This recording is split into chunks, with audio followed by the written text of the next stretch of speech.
Is that, how close do you want it? Well, can you see it on the screen? Well, yeah. You can see that, but not Brad. I don't want to be seen. Oh, okay. All right. All There right. you go. Even have an antique mirror and a picture of the Raven in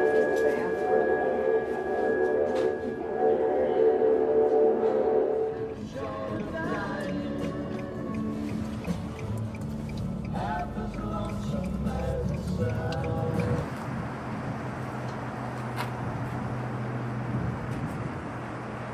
Been like virtually in my backyard all this time, and I didn't even know about it. Hey, check that. Crawl on ass. Hey. Crawl on ass. You play chess before? Yeah. Chess plays me.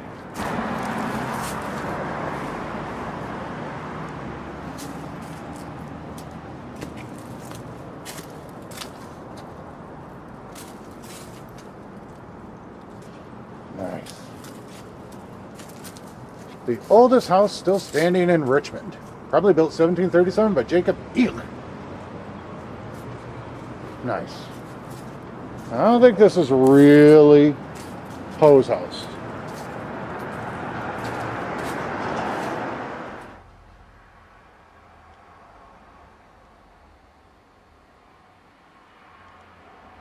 I don't think so. The Poe Museum, right near the Holocaust Museum.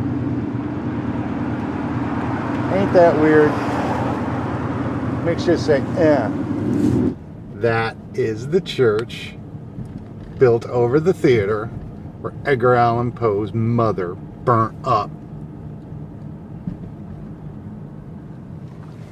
Terrible tragedy. Kind of like Dean's driving today.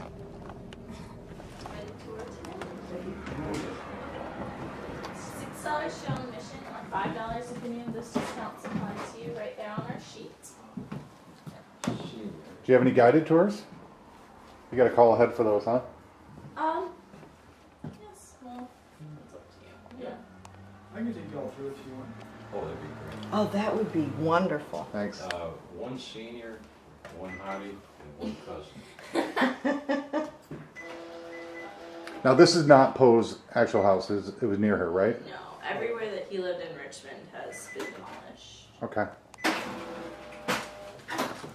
I did his house in the Bronx. His last house. Yeah. Yeah, wow. Have you ever been up there? No, I'm not. That's nice. That's why I want to shoot this. Is it okay if I shoot? Here in the gift shop and out in the garden, but not in any of the exhibits. Oh, really? Yeah, unfortunately not. Alright, so Jay will be taking care of you. Great. And we can go ahead and give you some self-guided tour sheets now. I'll be talking for the first part, but when I leave you all in the bed. I'm Dean. Hi, Dean. Hey, Jay. This is Brad. Hi, Brad. How you doing, man? Great. So we'll start right here in the parlor room.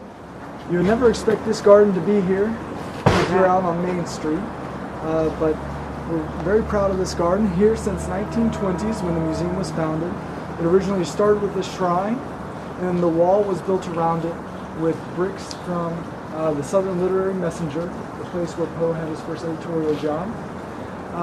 It's modeled after one of Poe's poems called To One in Paradise that remarks on both a fountain and a shrine. And you'll see from the picture in the gift shop that it has not changed since it was created in the 1920s. So it's a very nice tribute to Poe. And this is English Irish also.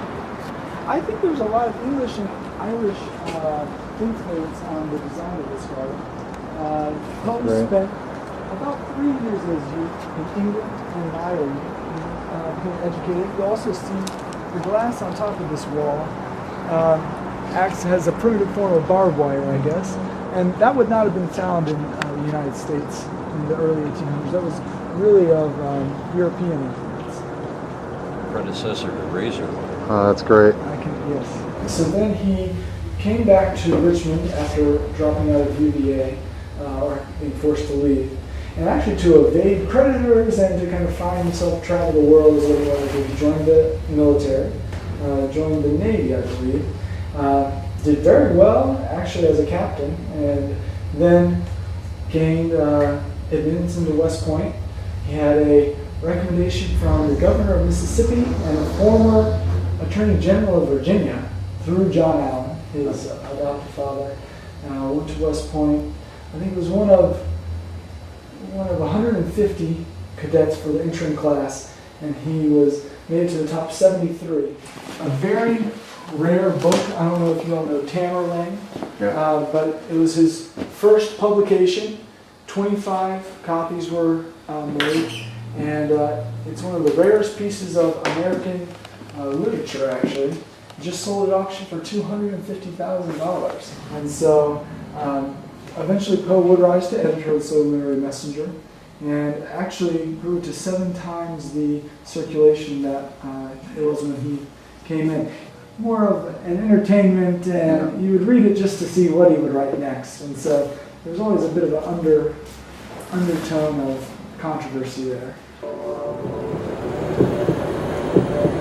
The old man's terror must have been extreme.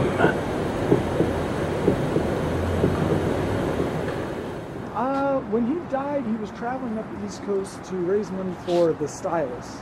His new literary magazine, yeah. Yep.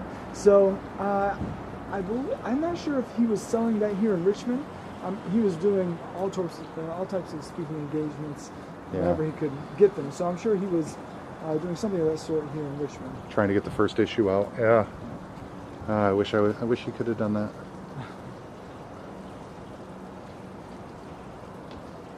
Cool. Great. So now we can go here into the mall. You want this off? Directly after his death, not many people remembered him fondly. Many of these American actors that he wrote devastating reviews of their work took it upon themselves to write biographies and obituaries for Poe. And he was actually disgraced for a while directly after his death and thought of as a madman. Made him drunk. The way he was found when he died. Drug addict. And you'll still see parts of that living his legacy. He was stone dead. His eye would trouble no longer.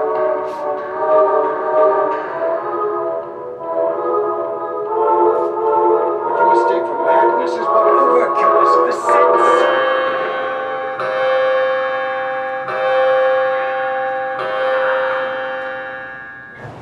So what do you think happened to the man? What's your theory? So, of course, like you said, there are 27 theories. The one that we tell quite often here at the Poe is one of cooping. Yep. And cooping, I'm not sure if you're familiar with it. Yeah, that's my theory too. Yes. Yeah. Where, have you all heard this theory? Yeah. So, basically, if there's an election going on in a town, as there was in Baltimore, the town of Poe's death, a practice that, I don't know how popular it was, but it definitely occurred, was taking a man off the street, shoving him into the voting booth, having him vote for whoever you want elected, have him come out, beat him up, force alcohol down his throat, get him very drunk, and change his clothes, and put him back into the booth and get as many votes as you can. The circumstances of Poe's death, being found outside a tavern where actually a election booth was located, found not wearing his own clothes, found intoxicated, all lead that theory to be quite intriguing, and have a lot of pieces line up together. Of course, nobody knows and probably will never know for sure, but the idea of cooping is quite intriguing. If you want to finish this inside where it's warmer for you, okay. I'm all right. Oh, Betty. Can you believe we had this weather in November? Yeah. Late November? It's great. And then 7, so he was found. A surgeon named Reynolds took care of him. Yeah? I think the name he yelled out was Reynolds. Okay. He yelled out the name Reynolds, and that's all that he would say. Right. And no one knew who a Reynolds was, so yeah.